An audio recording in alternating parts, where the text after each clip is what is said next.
Барлықтарыңызға сәлем. Менің аты жөнім Назерке Серікболқызы. Мен Алиса Айнаның арғы бетінде фильмінде Алиса персонажын дыбыстадым. Не боп қалды?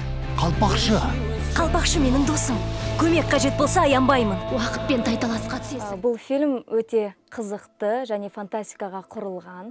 Басқа фильмдерден ерекшелігі бұл жерде біз қиял әлеміне саяхат шегеміз сіздермен бірге. Уақытты ойнату, уақыттың қалай сезінеміз. Осы фильмді мен аударып шыққаннан кейін, сценариймен танысып шыққаннан кейін мен өзім уақытты сезінгендей болдым да. Уолт Дисней ұсынған мынау Алисаның басынан кешкен хикаясы туралы фильмде мен ұлы мәртебелі уақыттың образын дыбыстадым. Жер астындағылар, уақыт бітті.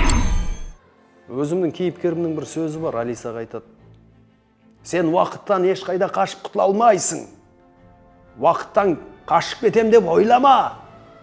Ол бәрібір сені қуып жетеді және саған өз дегенін істетеді дейді. Мен бұл фильмде Таррант деген кейіпкер, сол есі бар, ессіз қалпақшы десек те болады, сол кейіпкерді дыбыстаймын.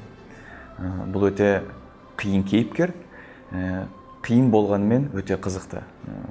Маған өте қиынға соқты, өйткені оның өте құбылмалы мінез құлқы.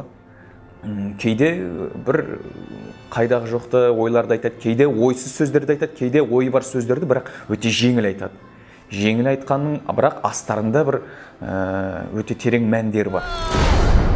Сәлем, Алиса. Менің дыбыстаған кейіпкерім Қызыл Ханшайым.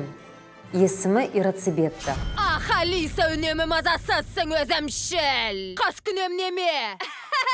Ирацибетті өзі сондай бір ерекше кейіпкер, эмоционалды, өзінің сондай жұмыс барысында айғайлайтын жерлер өте көп. Құлағын кес, көзін ойбал, бәрінің басын шауып таста деген сияқты. Мықтап ұстандар! Ұстағым келмей! Менің есімім Каршалова Сәнді. Бұл фильмде мен Ақ патшайым Мирананың дауысын дыбыстадым. Жалпы бұл рөлді Энн Хэтэуэй ойнайды.